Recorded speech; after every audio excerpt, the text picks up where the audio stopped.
Hello guys, welcome to Daddy Share Space and welcome to my channel. So today I'm coming with a small little video. I mentioned in another video that I have 4 Makita tools in my shop, and these are the 4 tools that I have. I do also have 3 Makita rails, including the 118-inch rail.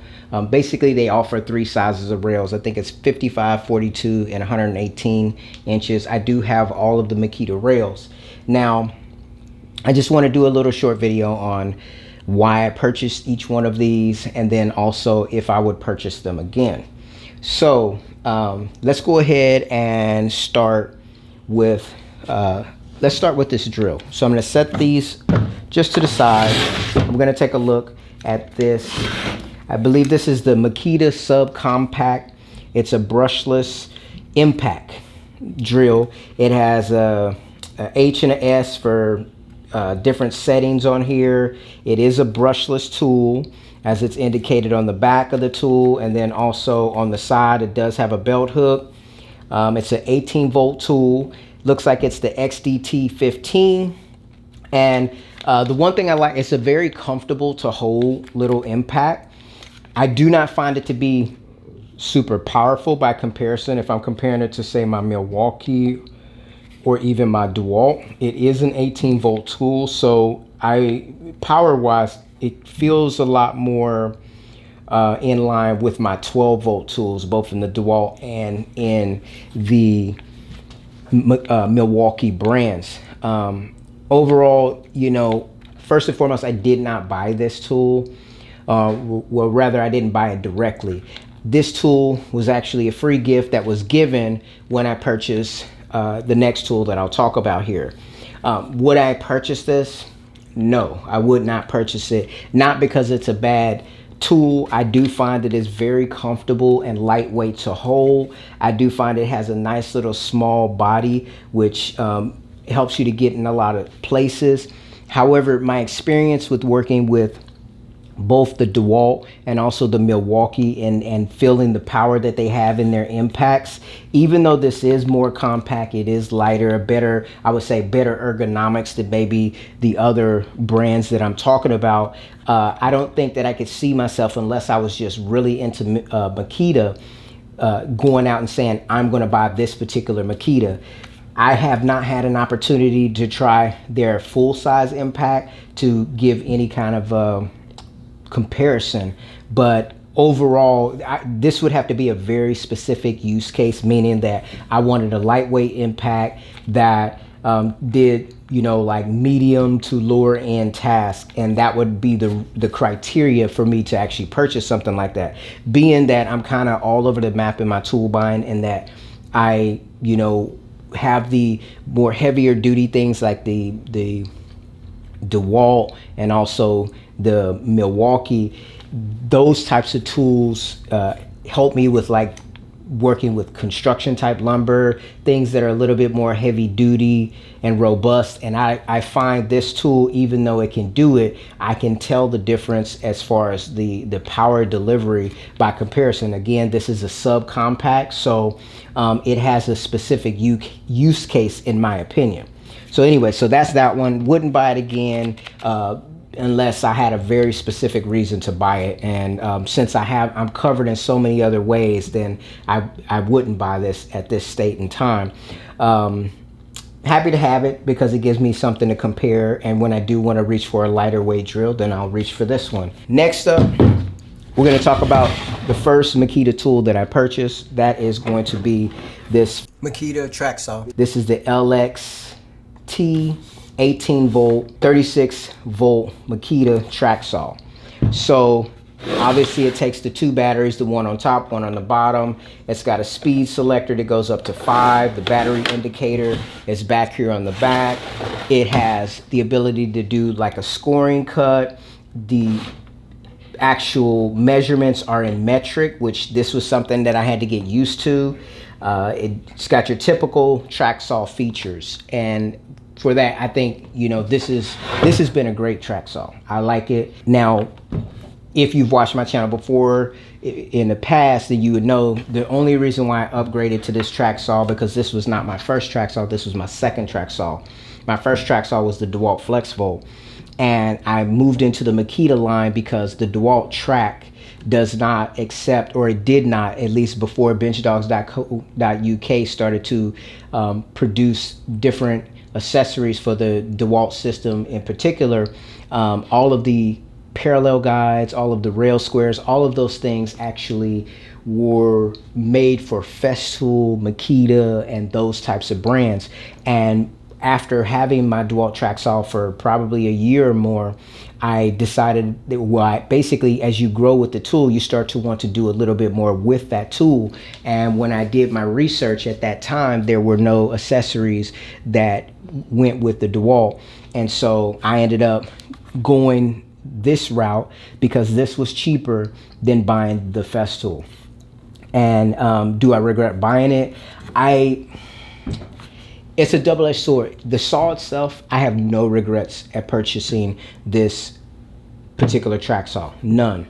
Now, the thing is, the reason why I would say that I do regret it is because I did eventually go into the Festool line. And if I could go back and talk to my former self, or my older self, or I guess my younger self, if I could talk to myself in the past, I would not have bought the DeWalt. I would not have bought the Makita to learn later that I was eventually going to buy the Festool. Those monies could have been allocated in different ways. I bought the DeWalt because at that time it was the cheapest track saw at that time on the market. And then I moved up just one level to the Makita simply because I wanted to use track saw accessories to kind of expand my capabilities with the track saw. So that being said, do I regret the tool by itself? Absolutely not. It's a great tool. I would recommend a person buy it. The only caveats I have with purchasing a tool like this is Makita has, I want to say, so they have this version, which is an 18 volt dual battery, or 36 volt total, two 18 volt batteries. They also have this saw in a corded version. If you're not wanting to use the battery, you can go that route. But then they also have an 18 volt version that adds their Bluetooth functionality. You can put a chip in it, which will control their Bluetooth vacuums. Now that saw is a little bit more expensive than this particular saw. I don't believe it comes in a kit. You have to buy it kind of separately, like a la carte. And I don't even know if that comes with the actual Bluetooth chip. You may actually have to buy that, and I think that's about $100. So if you were to buy that particular version of this saw, then you would buy that saw. If the chip didn't come with it, you'd buy that chip. And to have the benefits of that chip, you would also buy another chip and a vacuum that was compatible, or maybe the vacuum comes with the chip. I don't know. But anyways, I just kind of feel like that's a bit much. When you look at the Festool system and the fact that the Bluetooth is actually in the battery, I think that that's a little bit better, a little bit more of a, it's a different system. I find it useful talking about the Festool system. However, it has its little niggles, if you will, as well. But, talk about that in another video. So anyway, as I said, I don't regret buying this track saw, except for the fact that because I ended up going down the Festool pathway anyway, then in that case, I could have, just allocated this money towards that particular saw. That being said, since I'm doing YouTube and I'm doing things like answering questions and sharing my personal experiences with these tools, then in that way, it's actually a benefit because, I can talk about this saw and I can do a comparison between the other saws that I have here in the shop. So anyways, in my opinion, this is a great saw. Definitely, if you want to get into track saws, I would look at this one. Oh, and I almost forgot, there's also a 40 volt version of this saw now that runs on one battery. So you're gonna have, probably maybe a longer battery runtime, possibly a little bit more power or more sustained power due to that increased voltage. And also it's going to be beneficial as far as batteries because you only have to use one battery at a time. So in that way, I think that you got options, you got decisions to make if you're choosing to go with the Makita track saw. I do plan on in the future doing a little bit more of a comparison between this one and one of my Festool track saws. Somebody asked me about that. I just haven't got around to that video. Sorry, but I'll get to it. All right, so anyways, yes, I only regret this because I ended up going to the Festool. Because I ended up going to the Festool track saw. Other than that, I think it's a great saw, and you won't be unhappy going with this. The next tool that I purchased was this 18 volt. This is the XTR01. I kind of like how they put the naming of the tool right there where you put the battery. So that's just super convenient. Yeah, I like that. So I bought this particular setup. I bought it in a kit. It came with 2 batteries. Obviously, it's got the plunge router base, and then I believe I added this accessory, which is the rail guide. And this whole setup, years ago when I was trying to build a big project, which I failed at eventually, I bought this because I have a DeWalt router, and that DeWalt router also has like a rail guide, which does function with the DeWalt track.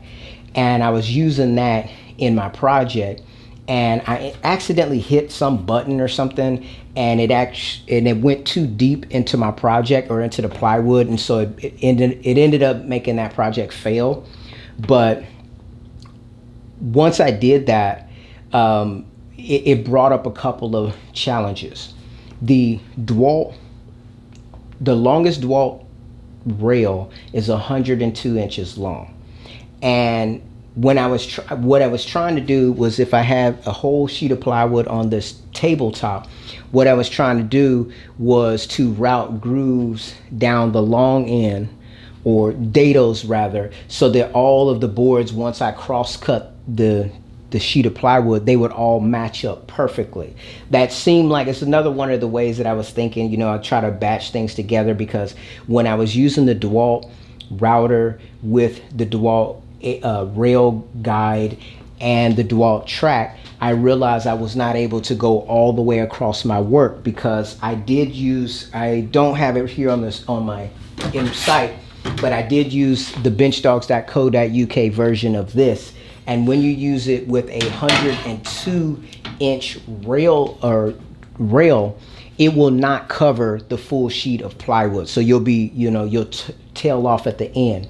That's one of the reasons why I bought the 118 inch track for Makita, and obviously the DeWalt rail guide and the DeWalt router were not compatible with the Makita track and that system. So in order to make it all work together, to basically get the exact same function that I had before, but with the addition of battery power, because I also thought that would be great. My DeWalt router has a cord, so as I'm running it along, I'm moving the cord out of the way, and that's probably some kind of combination of whatever is what made me hit the lever and go a little bit deeper in my plunge. Now, granted, I was new to using a plunge router, so user error on my part, but the part that popped out to me is, if you are able to do a dado all the way along your workpiece, like say if you're making a bookshelf or a cabinet or something like that,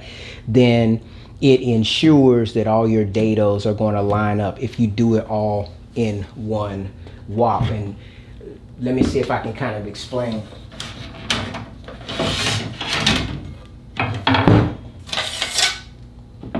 If this was my rail, and say the whole sheet of plywood was the length of this, and I put the rail square in place, and once I put that on my workpiece, so what the functionality that I was getting with the DeWalt was, I was only able to go to a certain point. I wasn't able to go all the way across my work. Now, cross-cutting, you can do that, or going across a piece like this, you can get that done with, say, a 75 inch rail. A 55 inch rail, it might work. Let me see. I have one here. Let's see if that works. So I believe the 1400 is a 55 inch rail. And so, okay, yeah, this is going to show you what I mean. If I put this rail square on here and lock it in, because Makita, remember, makes a rail like this as well, and I pop it on here, this is just barely clearing the end of the table. As a matter of fact, I'll take a picture of it and I'll post it here in the video so you can see what I mean by how far it clears.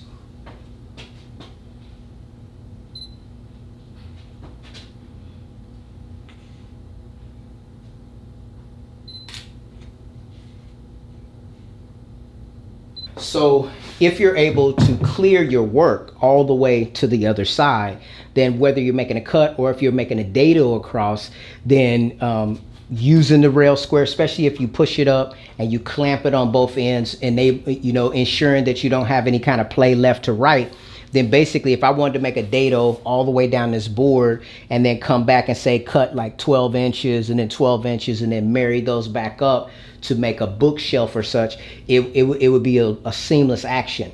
Now, I was going a bit extreme with this. This is going across the 4-foot length. I wanted to do that across the 8-foot length. I know, I'm always trying to push the envelope. I do that with electronics, everything. When I built a computer in the past, I decided I wanted to run 100 apps at the same time, and I'm like, this computer's slow. It's not doing what I wanted to do, but it's always because I'm always pushing. It's like if I can add a little bit more into the process, I'm doing it. I'm always trying to upgrade. So that's what I found out as far as the DeWalt. It was unable to give me the results that I was looking for. And so it seemed reasonable to me to have this particular router. Now, I did look at a corded router, like a heavier duty one, but I thought, well, if I get this version, it would give me 2 more batteries to work with my Makita track saw, and I could go along the 118-inch rail using a bit to do dados all the way down a board, or rabbets if I wanted to. And so I said, this is a good thing. So that's the reason why I bought this router. Do I regret buying it? I don't. Even though after that project, well, as a matter of fact, that project, I did it with the DeWalt, it failed, and that project, not going too deep into it, basically it got aged out, so I never went back to it. So what I did is I ensured that would never be a problem again by buying this particular router, the base, and the 118-inch rail. However, I've never done that again, or I've never had a project at this time or up to this point, and this has been years, that required me to do that. So it could have been more like a one-off type of thing. You live, you learn. I don't regret buying it though, because I do want to try to use this with, say, I don't know if this router is powerful enough, but I would like to use it with the Porter cable dovetail jig that I bought that I have never used. And I feel like having a router that doesn't have a cord, it will be perfect for that functionality. So, and just using a router in general without the cord is super handy. So obviously this is, when you start talking about corded, cordless, this is an upgrade over the Festool because it doesn't have a cord. Who knows, maybe in the future they'll come out with a cordless one. But this one here, it has, it's a nice little router. It's a nice little router. Since I purchased this, I did get I think the Milwaukee version of this as well. I don't have the bases and stuff for the Milwaukee, but yeah, it's, in my opinion, when you talk about these types of routers right now, I can't say which one's the best, but this right here would be the perfect tool to use with that benchdogs.co.uk, what is it called, the big boy plate, right? You can, since I have this router in the shop and I also have the Milwaukee one in the shop, if I bought that kit for $300, I can, have a base for each one, and I can use either one with that setup, which I think is cool. So other than having multiple batteries from multiple battery platforms, other than that, I think it's cool. So this particular tool, I do not regret buying. I don't use it as much as I thought I would, or the specific reason why I bought it, it just kind of faded. However, I still see a lot of usefulness for this particular tool. So let's move on to the next one. Now this tool, this is a specialty tool. And I do want to do a video about specialty tools like this from a novice perspective, but just talking about this tool right now, let's see if the number's not, or the name is not up here in the title. However, it is the XDS01. This is a Makita, it's a drywall saw. Makita is the only tool company that I know that makes a saw like this. Most people would cut out drywall and sheetrock with a like a multi-tool, and that's cool. But what I found that was very useful about this one is the depth is very narrow, so it can really help you to ensure if you have an untrained hand, there's less of a chance of you cutting anything behind the sheetrock. So there are different settings on the blade here, or the adjustment to where you can set it for either 5/8 or 1/2 inch sheetrock. I did find out that this can even cut wood too. There's a blade for wood if you wanted to use it in that fashion. This thing, I used it on some sheetrock projects around here in the shop, and it works really nicely. I think it's very convenient. This is one of those tools where you know how you have professional tools and then you have consumer grade tools. The consumer would go out and buy something like this right here, which is just a Ryobi multi-tool, and try to do like that job. And more than likely they would butcher it, you know, maybe cut too deep, cut something that they're not supposed to. And, you know, because it requires a degree of skill. This tool right here, even though I know a professional would buy this and a regular person would not typically buy it, this tool seems to be more dummy proof, if you will, by comparison to the Ryobi, because you can use this tool without having to worry so much about cutting anything behind the studs. So you can do simple sheetrock drywall repairs. So I've used this already, and it did exactly what I wanted it to do. I'm very happy with this tool. I would definitely purchase this again, even though it's a one-off type of tool. Like, people don't go around replacing the sheetrock in their house every day or all the time.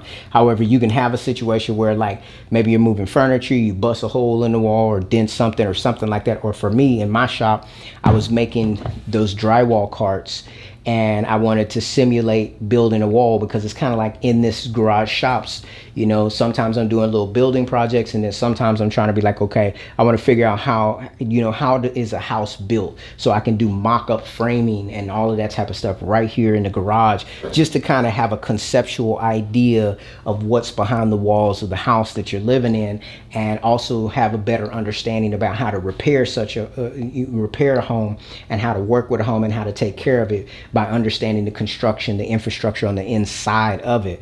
So like I said, this tool is great. I would buy it again, but I do realize this is a specialty device, and yeah. And the one thing I am not that big of a fan, the dust port thing here. You know, more than likely you probably got to get a dongle. I don't know why these tool companies make these tools and they don't have a universal adapter that either comes in a box or that their vacuums natively will connect to. Now, I don't have a Makita vacuum to be able to say this natively won't attach, but looking at this port, I'm pretty sure it probably does not. That's a hasty generalization, but I would lean more towards it doesn't. Milwaukee does that a lot too. They make tools that, you know, definitely Ryobi, they make tools that the dust port doesn't connect to anything in their lineup, so it seems like it wasn't really thought out very well. Anyways, this was just kind of a short video, or maybe not so short. This is just a video going over the Makita tools that I purchased for my personal shop, and a little bit of background of why I purchased them and if I would purchase them again. I will do this as well for my Milwaukee lineup, but that's going to be broken down into smaller pieces, and also I will revisit my Ryobi lineup. I did do a Ryobi video a long time ago where I just kind of did a general overview, but I will go probably, you know, maybe batch a few tools together and tell you why I bought them, if I would buy them again, and then, you know, talk about that. Anyways, guys, I want to thank you so much for taking time to watch the video, and I'll see you in my next one.